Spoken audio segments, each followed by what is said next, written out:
13वां अध्याय। ब्रह्मा जी का मोह और उसका नाश। श्री सुखदेव जी कहते हैं, परीक्षित, तुम बड़े भाग्यवान हो।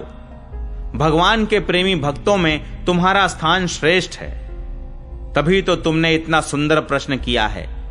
यूं तो तुम्हें बार बार भगवान की लीला कथाएं सुनने को मिलती हैं, फिर भी तुम उनके संबंध में प्रश्न करके उन्हें और भी सरस और भी नूतन बना देते हो। रसिक संतों की वाणी, कान और हृदय भगवान की लीला के गान, श्रवण और चिंतन के लिए ही होते हैं। उनका यह स्वभाव ही होता है कि वे क्षण प्रतिक्षण भगवान की लीलाओं को अपूर्व रसमयी और नित्य नूतन अनुभव करते रहें। ठीक वैसे ही जैसे लंपट पुरुषों को स्त्रियों की चर्चा में नया नया रस जान पड़ता है। परीक्षित, तुम एकाग्र चित्त से श्रवण करो। यद्यपि भगवान की यह लीला अत्यंत रहस्यमयी है, फिर भी मैं तुम्हें सुनाता हूं, क्योंकि दयालु आचार्य गण अपने प्रेमी शिष्य को गुप्त रहस्य भी बतला दिया करते हैं। यह तो मैं तुमसे कह ही चुका हूं कि भगवान श्री कृष्ण ने अपने साथी ग्वाल बालों को मृत्यु रूप अघासुर के मुंह से बचा लिया। इसके बाद वे उन्हें यमुना के पुलिन पर ले आए और उनसे कहने लगे, मेरे प्यारे मित्रों, यमुना जी का यह पुलिन अत्यंत रमणीय है। देखो तो सही, यहाँ की बालू कितनी कोमल और स्वच्छ है। हम लोगों के लिए खेलने की तो यहाँ सभी सामग्री विद्यमान है। देखो, एक ओर रंग बिरंगे कमल खिले हुए हैं और उनकी सुगंध से खींचकर भौरे गुंजार कर रहे हैं, तो दूसरी ओर सुंदर सुंदर पक्षी बड़ा ही मधुर कलरव कर रहे हैं, जिसकी प्रतिध्वनि से सुशोभित वृक्ष इस स्थान की शोभा बढ़ा रहे हैं। अब हम लोगों को यहाँ भोजन कर लेना चाहिए, क्योंकि दिन बहुत चढ़ आया है और हम लोग भूख से पीड़ित हो रहे हैं। बछड़े पानी पीकर समीप ही धीरे धीरे हरी हरी घास चरते रहें। ग्वाल बालों ने एक स्वर से कहा, ठीक है, ठीक है। उन्होंने बछड़ों को पानी पिलाकर हरी हरी घास में छोड़ दिया और अपने अपने छीके खोल खोलकर भगवान के साथ बड़े आनंद से भोजन करने लगे। सबके बीच में भगवान श्री कृष्ण बैठ गए। उनके चारों ओर ग्वाल बालों ने बहुत सी मंडलाकार पंक्तियां बना ली और एक से एक सटकर बैठ गए। सबके मुंह श्री कृष्ण की ओर थे और सबकी आंखें आनंद से खिल रही थीं। वन भोजन के समय श्री कृष्ण के साथ बैठे हुए ग्वाल बाल ऐसे शोभायमान हो रहे थे, मानो कमल की कर्णिका के चारों ओर उसकी छोटी बड़ी पंखुड़ियां सुशोभित हो रही हों। कोई पुष्प तो कोई पत्ते और कोई कोई पल्लव, अंकुर, फल, छीके, छाल एवं पत्थरों के पात्र बनाकर भोजन करने लगे। भगवान श्री कृष्ण और ग्वाल बाल सभी परस्पर अपनी अपनी भिन्न भिन्न रुचि का प्रदर्शन करते। कोई किसी को हंसा देता तो कोई स्वयं ही हंसते हंसते लोटपोट हो जाता। इस प्रकार वे सब भोजन करने लगे। उस समय श्री कृष्ण की छटा सबसे निराली थी। उन्होंने मुरली को तो कमर की फेंट में आगे की ओर खोस लिया था। सिंगी और बेंत बगल में दबा लिए थे।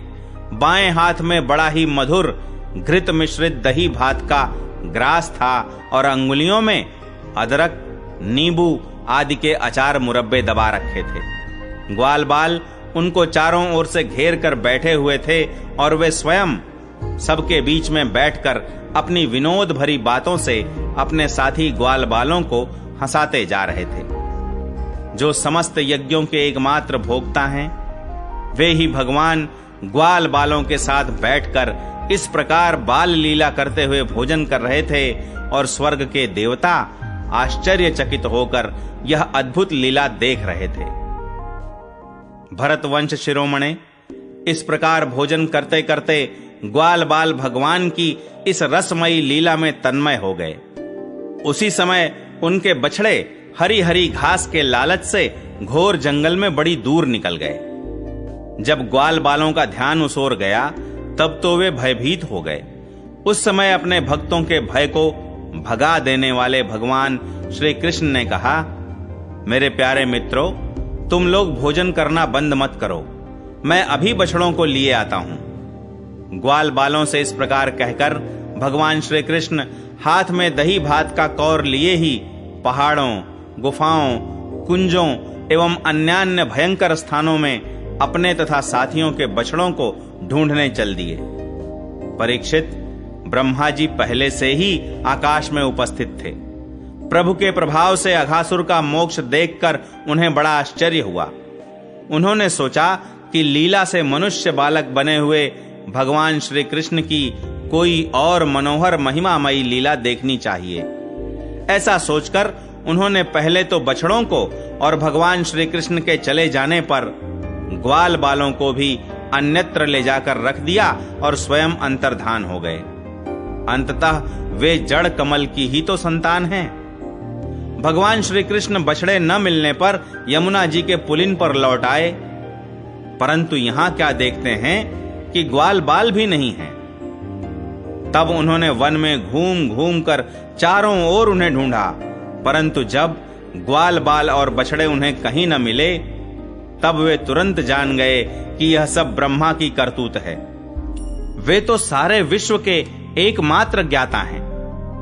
अब भगवान श्री कृष्ण ने बछड़ों और ग्वाल बालों की माताओं को तथा ब्रह्मा जी को भी आनंदित करने के लिए अपने आप को ही बछड़ों और ग्वाल बालों दोनों के रूप में बना लिया, क्योंकि वे ही तो संपूर्ण विश्व के कर्ता सर्वशक्तिमान ईश्वर हैं। परीक्षित, वे बालक और बछड़े संख्या में जितने थे, जितने छोटे छोटे उनके शरीर थे, उनके हाथ पैर जैसे जैसे थे, उनके पास जितनी और जैसी छड़ियां, सिंगी, बांसुरी, पत्ते और छीके थे, जैसे और जितने वस्त्राभूषण थे, उनके शील, स्वभाव, गुण, नाम, रूप और अवस्थाएं जैसी थीं, जिस प्रकार वे खाते, पीते और चलते थे, ठीक वैसे ही और उतने ही रूपों में सर्वस्वरूप भगवान श्री कृष्ण प्रकट हो गए। उस समय यह संपूर्ण जगत विष्णु रूप है। यह वेदवाणी मानो मूर्तिमती होकर प्रकट हो गई।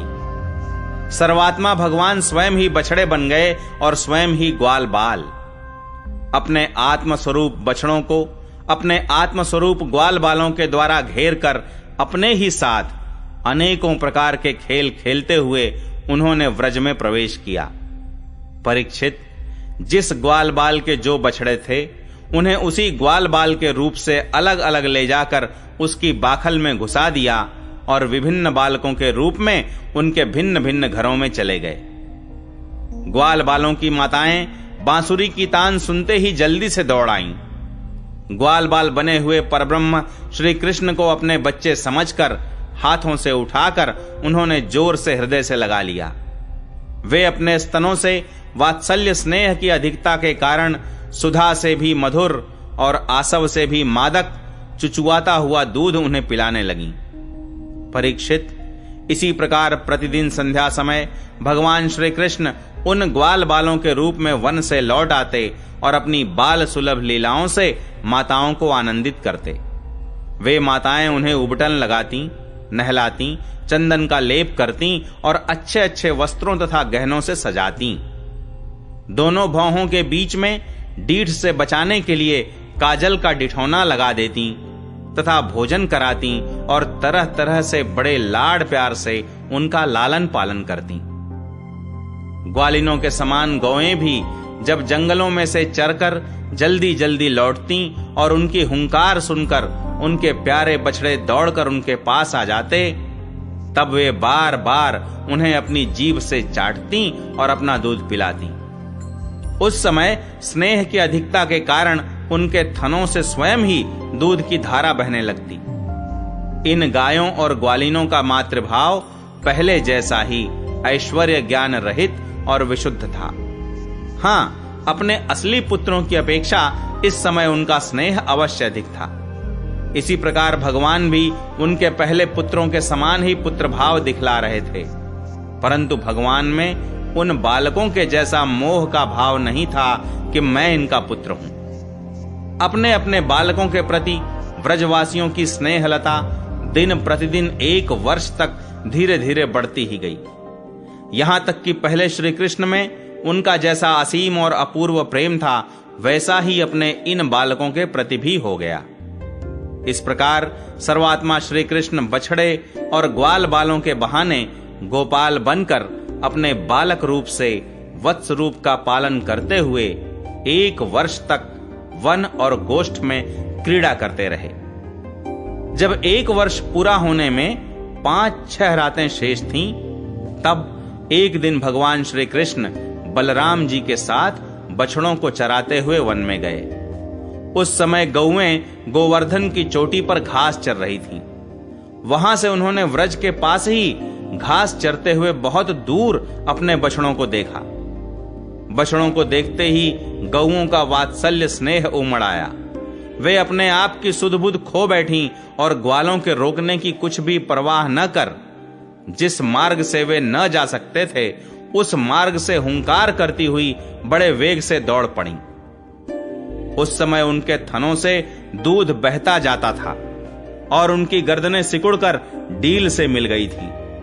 वे पूंछ तथा सिर उठाकर इतने वेग से दौड़ रही थीं कि मालूम होता था मानो उनके 2 ही पैर हैं। जिन गौओं के और भी बछड़े हो चुके थे, वे भी गोवर्धन के नीचे अपने पहले बछड़ों के पास दौड़ आईं और उन्हें स्नेहवश अपने आप बहता हुआ दूध पिलाने लगीं। उस समय वे अपने बच्चों का एक एक अंग ऐसे चाव से चाट रही थीं मानो उन्हें अपने पेट में रख लेंगी। गोपों ने उन्हें रोकने का बहुत कुछ प्रयत्न किया, परंतु उनका सारा प्रयत्न व्यर्थ रहा। उन्हें अपनी विफलता पर कुछ लज्जा और गायों पर बड़ा क्रोध आया। जब वे बहुत कष्ट उठाकर उस कठिन मार्ग से उस स्थान पर पहुंचे, तब उन्होंने बछड़ों के साथ अपने बालकों को भी देखा। अपने बच्चों को देखते ही उनका हृदय प्रेम रस से सराबोर हो गया। बालकों के प्रति अनुराग की बाढ़ आ गई। उनका क्रोध न जाने कहां हवा हो गया। उन्होंने अपने अपने बालकों को गोद में उठाकर हृदय से लगा लिया और उनका मस्तक सूंघकर अत्यंत आनंदित हुए। बूढ़े गोपों को अपने बालकों के आलिंगन से परम आनंद प्राप्त हुआ। वे निहाल हो गए। फिर बड़े कष्ट से उन्हें छोड़कर धीरे धीरे वहां से गए। जाने के बाद भी बालकों के और उनके आलिंगन के स्मरण से उनके नेत्रों से प्रेम के आंसू बहते रहे। बलराम जी ने देखा कि व्रजवासी गोप, गौएं और ग्वालिनों की उन संतानों पर भी जिन्होंने अपनी मां का दूध पीना छोड़ दिया है, क्षण प्रति क्षण प्रेम संपत्ति और उसके अनुरूप उत्कंठा बढ़ती ही जा रही है। तब वे विचार में पड़ गए, क्योंकि उन्हें इसका कारण मालूम न था। यह कैसी विचित्र बात है। सर्वात्मा श्री कृष्ण में व्रजवासियों का और मेरा जैसा अपूर्व स्नेह है, वैसा ही इन बालकों और बछड़ों पर भी बढ़ता जा रहा है। यह कौन सी माया है? कहां से आई है? यह किसी देवता की है, मनुष्य की है अथवा असुरों की? परंतु क्या ऐसा भी संभव है? नहीं नहीं, यह तो मेरे प्रभु की ही माया है और किसी माया में ऐसी सामर्थ्य नहीं जो मुझे भी मोहित कर ले। बलराम जी ने ऐसा विचार करके ज्ञान दृष्टि से देखा तो उन्हें ऐसा मालूम हुआ कि इन सब बछड़ों और ग्वाल बालों के रूप में केवल श्री कृष्ण ही श्री कृष्ण हैं। तब उन्होंने श्री कृष्ण से कहा, भगवान, ये ग्वाल बाल और बछड़े न देवता हैं और न तो कोई ऋषि ही। इन भिन्न भिन्न रूपों का आश्रय लेने पर भी आप अकेले ही इन रूपों में प्रकाशित हो रहे हैं। कृपया स्पष्ट करके थोड़े में ही यह बतला दीजिए कि आप इस प्रकार बछड़े, बालक, सिंगी, रस्सी आदि के रूप में अलग अलग क्यों प्रकाशित हो रहे हैं। तब भगवान ने ब्रह्मा की सारी करतूत सुनाई और बलराम जी ने सब बातें जान ली। परीक्षित, तब तक ब्रह्मा जी ब्रह्मलोक से व्रज में लौट आए। उनके कालमान से अब तक केवल एक त्रुटि, अर्थात जितनी देर में तीखी सुई से कमल की पंखुड़ी छिदे समय व्यतीत हुआ था। उन्होंने देखा कि भगवान श्री कृष्ण ग्वाल बाल और बछड़ों के साथ 1 साल से पहले की भांति ही क्रीड़ा कर रहे हैं। वे सोचने लगे, गोकुल में जितने भी ग्वाल बाल और बछड़े थे, वे तो मेरी मायामयी शैया पर सो रहे हैं। उनको तो मैंने अपनी माया से अचेत कर दिया था। वे तब से अब तक सचेत नहीं हुए। तब मेरी माया से मोहित ग्वाल बाल और बछड़ों के अतिरिक्त ये उतने ही दूसरे बालक तथा बछड़े कहां से आ गए जो 1 साल से भगवान के साथ खेल रहे हैं। ब्रह्मा जी ने दोनों स्थानों पर दोनों को देखा और बहुत देर तक ध्यान करके अपनी ज्ञान दृष्टि से उनका रहस्य खोलना चाहा, परंतु इन दोनों में कौन से पहले के ग्वाल बाल हैं और कौन से पीछे बना लिए गए हैं, इनमें से कौन सच्चे हैं और कौन बनावटी, यह बात वे किसी प्रकार न समझ सके। भगवान श्री कृष्ण की माया में तो सभी मुग्ध हो रहे हैं, परंतु कोई भी माया मोह भगवान का स्पर्श नहीं कर सकता। ब्रह्मा जी उन्हीं भगवान श्री कृष्ण को अपनी माया से मोहित करने चले थे, किंतु उनका मोहित करना तो दूर रहा, वे अजन्मा होने पर भी अपनी ही माया से अपने आप मोहित हो गए। जिस प्रकार रात के घोर अंधकार में कोहरे के अंधकार का और दिन के प्रकाश में जुगनू के प्रकाश का पता नहीं चलता, वैसे ही जब क्षुद्र पुरुष महापुरुषों पर अपनी माया का प्रयोग करते हैं, तब वह उनका तो कुछ बिगाड़ नहीं सकती, अपना ही प्रभाव खो बैठती है। ब्रह्मा जी विचार कर ही रहे थे कि उनके देखते देखते उसी क्षण सभी ग्वाल बाल और बछड़े श्री कृष्ण के रूप में दिखाई पड़ने लगे। सब के सब सजल जलधर के समान श्याम वर्ण, पीतांबरधारी, शंख चक्र गदा और पद्म से युक्त चतुर्भुज, सबके सिर पर मुकुट, कानों में कुंडल और कंठों में मनोहर हार तथा वनमालाएं शोभायमान हो रही थीं। उनके वक्षस्थल पर सुवर्ण की सुनहली रेखा श्रीवत्स, बाहुओं में बाजूबंद, कलाइयों में शंखाकार रत्नों से जड़े कंगन, चरणों में नूपुर और कड़े, कमर में करधनी तथा अंगुलियों में अंगूठियां जगमगा रही थीं। वे नख से शिख तक समस्त अंगों में कोमल और नूतन तुलसी की मालाएं, जो उन्हें बड़े भाग्यशाली भक्तों ने पहनाई थीं, धारण किए हुए थे।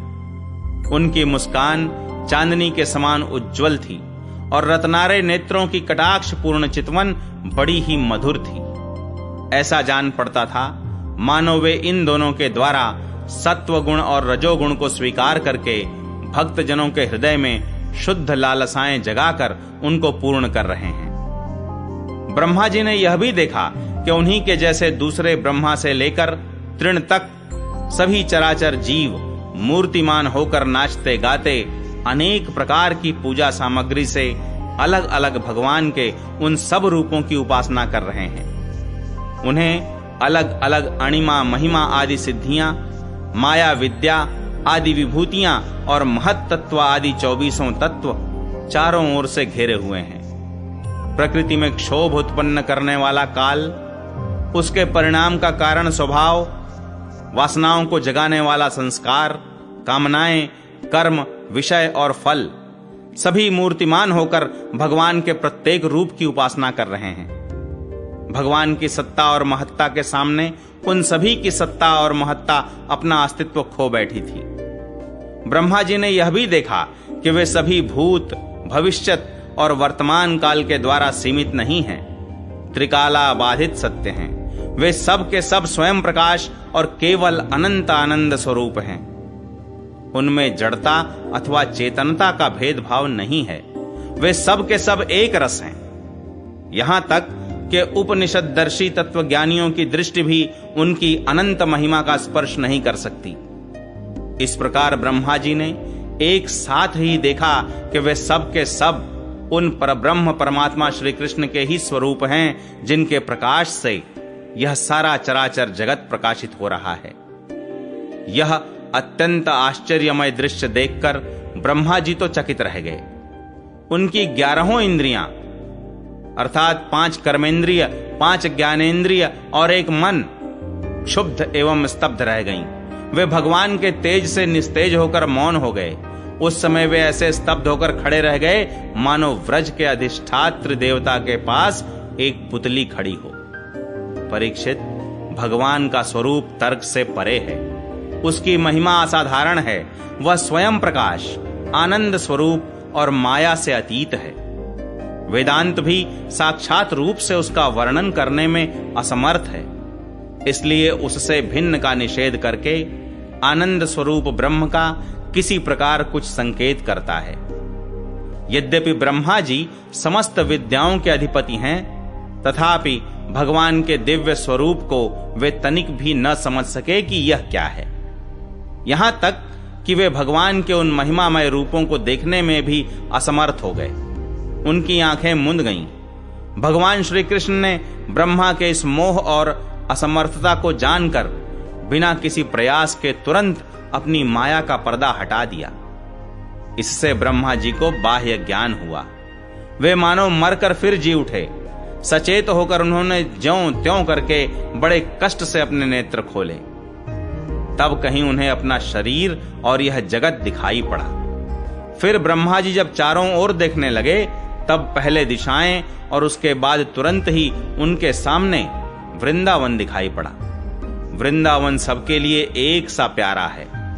जिधर देखिए उधर ही जीवों को जीवन देने वाला फल और फूलों से लदे हुए हरे हरे पत्तों से लहलहाते हुए वृक्षों की पातें शोभा पा रही हैं।